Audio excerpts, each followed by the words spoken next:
Então, quando o sujeito chega a procurar uma prova da existência, significa que ele já foi parar, num estado mental muito artificial. Né? Porque provar é apenas uma atividade a mais dentre inúmeras outras que nós desempenhamos na vida desde que nós existimos. Porém, a ideia que surge, no começo da modernidade, de que tudo tem que ser provado e de que você deve duvidar de tudo que você não pode provar, essa ideia paralisa o conhecimento instantaneamente. Por quê? A prova é apenas uma estrutura lógica, um esquema de pensamento que você faz para fundamentar perante outras pessoas algo que você sabe. E a prova não é de mim para mim mesmo, jamais. A prova é para os outros. A prova é para validar socialmente algo que eu já sei. Então acontece que com a ideia, vamos dizer, cartesiana, do conhecimento inteiramente provado, aconteceu que a prova se sobrepôs ao conhecimento. Então a prova vale mais do que o conhecimento. Quando o mais breve exame da coisa mostra que a prova é apenas um complemento de certos conhecimentos. Você conecta um conhecimento com outro e você precisa de uma prova quando você não tem uma evidência direta da coisa. Então, isso aí criou um vício mental. E esse vício afetou tanta gente, tantas inteligências maravilhosas. O próprio Edmundo Husserl caiu nessa. Mário Ferreira dos Santos caiu nessa. O Mário Ferreira fala do método da suspicácia. Se você aceita o método da suspicácia, você vai duvidar de tudo aquilo que não esteja provado, você já não pode pensar o pensamento seguinte, porque isso mesmo não está provado. Nós temos que entender que prova é apenas um aprimoramento que você faz em certos conhecimentos quando isso é necessário. A prova também, vamos dizer, é um elemento ela faz parte do seu eu social. Por exemplo, não existe uma prova de que você é você mesmo. Isso é um dado que você recebe de fora. Isso é uma evidência. Então, essa evidência é obtida de modo direto pela experiência que você tem da sua própria presença, experiência sem a qual não haveria mais nenhum conhecimento. Mas você transformar isso, você transmutar essa experiência de presença numa tese filosófica e elaborar uma prova para ela, é uma coisa secundária. Se nós fôssemos depender dessa prova para ter a experiência, nós jamais chegaríamos a tê-la. Então, de cara, o que importa é o conhecimento e não a prova. A prova se torna necessária em certas circunstâncias, apenas circunstâncias muito limitadas. Né? O fato de que nós convivamos com pessoas reais o tempo todo significa que nós sabemos da existência do eu substancial das pessoas. Não há nenhum caso em que você suponha que aquela pessoa só existe quando você a vê. Ninguém supõe isso. Então, por exemplo, como é que eu posso mandar uma carta para um amigo, né, um parente, se ele não está presente? Ele cessou de existir, então por que eu vou mandar uma carta para um ente inexistente? Quer dizer, o reconhecimento da existência permanente, contínua das pessoas, é a base de toda a convivência humana. Agora, acontece que este eu permanente, se ele abrange todos os momentos da sua existência, é impossível que ele exista só temporalmente. Porque no tempo só existe o quê? O momento presente. Os momentos passados não estão mais aí. E os futuros não chegaram ainda. Então, não é possível que a nossa existência substancial seja apenas temporal. É necessário que ela tenha, vamos dizer, uma estrutura permanente que abrange todos os seus momentos. Passados, presentes e futuros. Se nós somamos essa informação àquela que nos é dada pelos experimentos, como se diz, de visão remota, seja obtida em vida do cidadão, quando o vidente está sentado aqui e está vendo um treco que se passa na Ásia, ou seja, os experimentos de percepção em estado de morte clínica, quando não há atividade nem cardíaca nem cerebral, se nós somamos essas informações, então nós entendemos que o eu substancial não depende da sua presença corporal. A sua presença corporal é um aspecto, uma manifestação específica do seu eu substancial, mas ela não é o eu. Então significa que a nossa existência transcende necessariamente a nossa presença terrestre. Não é que ela faz isso por coincidência ou em casos excepcionais. Então, quer dizer, a imortalidade é uma condição para a existência do próprio ser humano. Ele não pode existir como criatura meramente mortal. É impossível isso. Portanto, você entende que a constatação da imortalidade do seu eu substancial é uma coisa tão básica para nós, dentro deste curso de filosofia, quanto o cogito ergo sum foi básico para a filosofia de Descartes.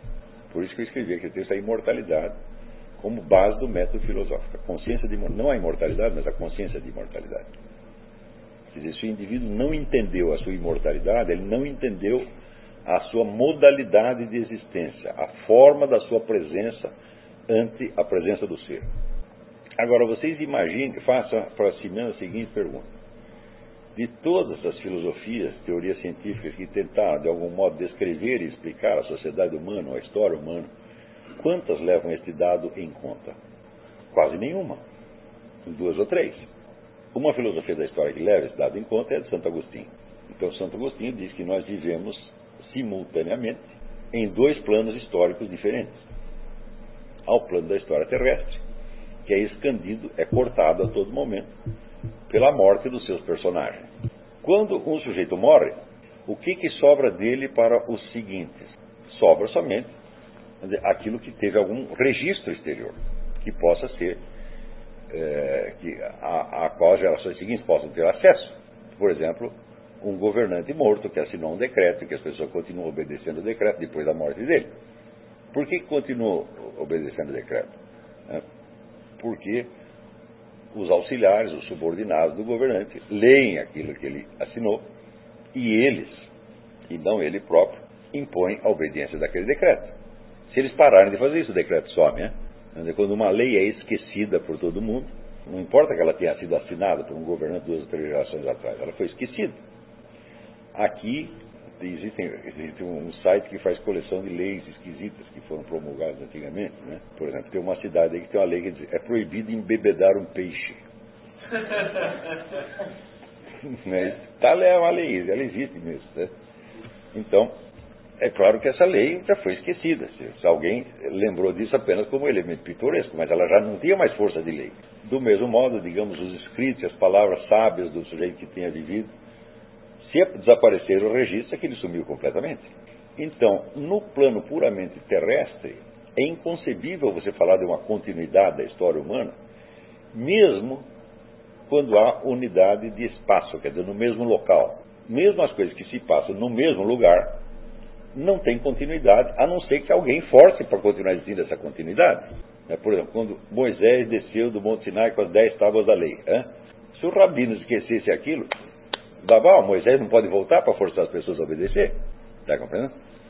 Então, isso quer dizer que a ação inicial daquele indivíduo, ela só perdura através, vamos dizer, da concordância e da continuidade que outros indivíduos livremente lhe dão. Porque nada pode obrigá-los a fazer isso.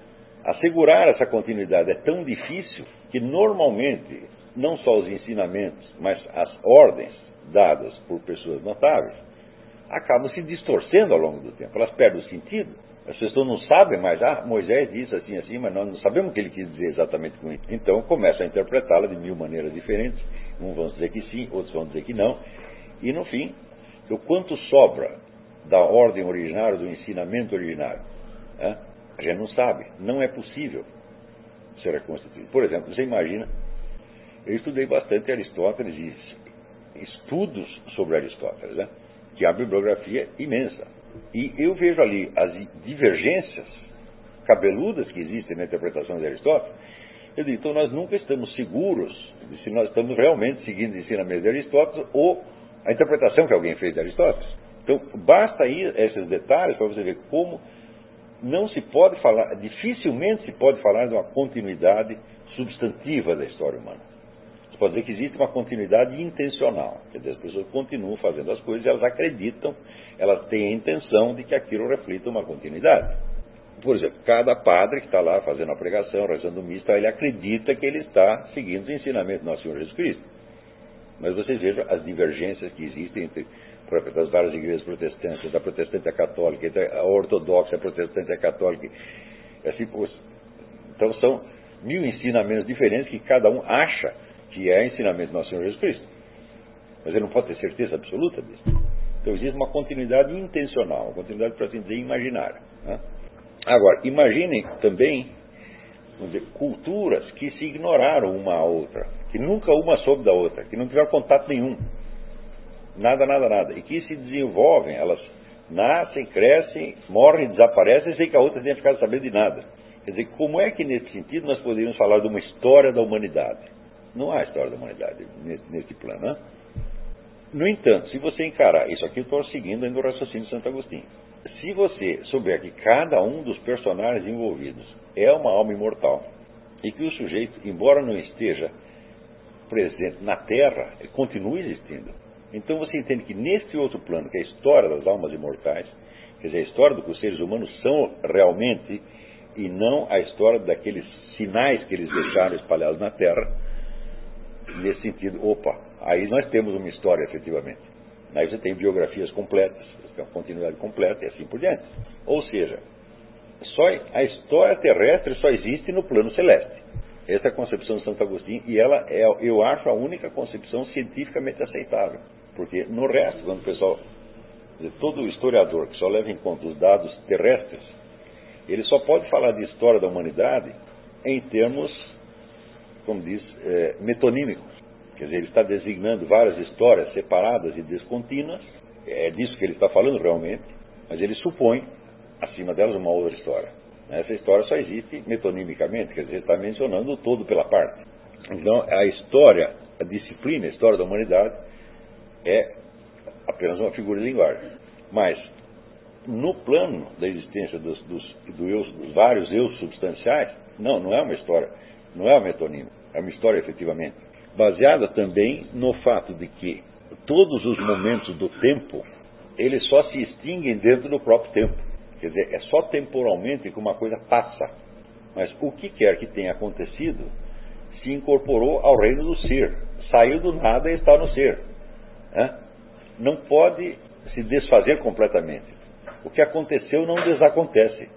Pode ser esquecido, mas não quer dizer que desaconteça, que volta ao nada. Então, tudo aquilo que esteve no ser por uma fração infinitesimal de segundo está no ser eternamente. Então é claro que só neste plano nós podemos falar de uma história, mas para compensar, a história que se desenrola neste plano, no plano dos eus substanciais, ela é tão cheia de coisas, ela é tão densa, que ela também não é imaginável. Ela não pode se tornar um conteúdo da nossa consciência. Nós só podemos o quê? Fazer com ela o que nós fazemos com o universo inteiro. Admitir que ele existe, que nós não sabemos onde começa nem onde termina. Então, há um método cartesiano, que é o método da dúvida metódica, o método da suspicácia, etc. Eu oponho o método da confissão, ou o método da admissão. Admitir, desde logo, a existência de realidades que se impõem a mim, inclusive de realidades minhas, de elementos componentes meus, sobre os quais eu não tenho domínio, mas que se impõem a mim. Por exemplo, você diz que você tem um código genético. Quando começou a sua hereditariedade? Você consegue saber até onde? Eu conheço, por exemplo, até que alguma informação até meu bisavô, mas quer dizer que a história começou no bisavô? Lembro que você tem a sua árvore genealógica. Por exemplo, eu conheci um sujeito... eu falei dele ontem, o Willy Wirtz. O Willy Wirtz tinha na casa dele uma árvore genealógica que remontava até o século VIII. E até perguntei para ele, Willy, você é de família nobre? Ele falou, não, nós éramos uma família de ferreiros. Mas era uma dinastia. Então é muito antigo isso. Mas e antes do século VIII? Vocês começaram no século VIII? Seu código genético só vai até o século VIII? Não, remonta até, como diz, a noite dos tempos. Tudo isso está presente. Seu código genético, e mais ainda, seu código genético está presente fisicamente. Quer dizer que até fisicamente você tem elementos de eu substancial que você desconhece e que são enormemente reais.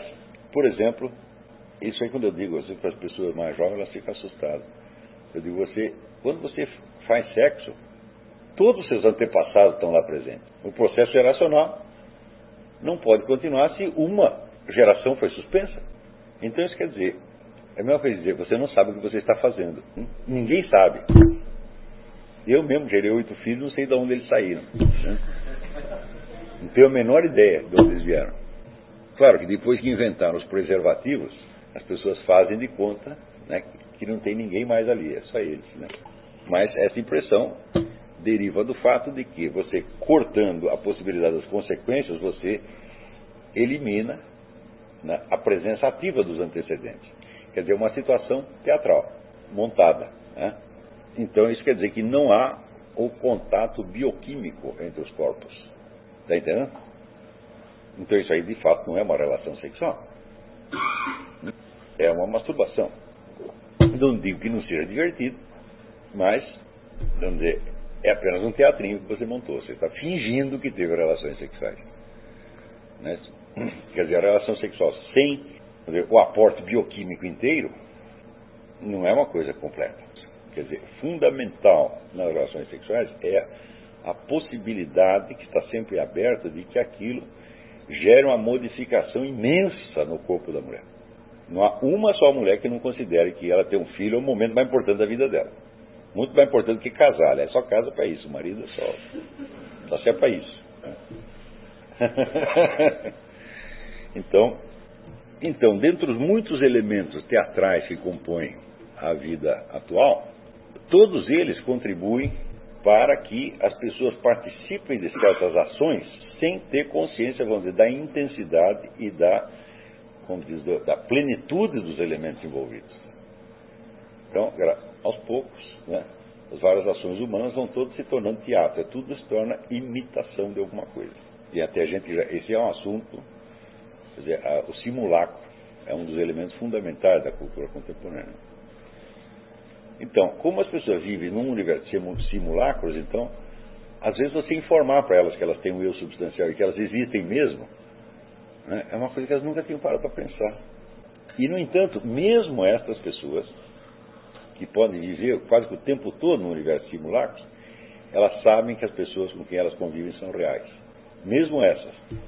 Se perder completamente essa informação, então, tu entrou no mundo da esquizofrenia, meu filho. Né? O que é um risco para os habitantes da sociedade presente, é um risco permanente. Quer dizer, a esquizofrenia ameaça todos os habitantes, vamos dizer, da civilização urbana hoje em dia. Né? Então, vocês começam a ver por aí o quanto estes exames que a gente faz, da questão do eu substancial, da alma imortal, etc., podem afetar a nossa compreensão do processo social, histórico e político. Né? E como, de fato, essa simples informação, tão logo você a tem em mãos, já modifica a visão que você tem desse processo.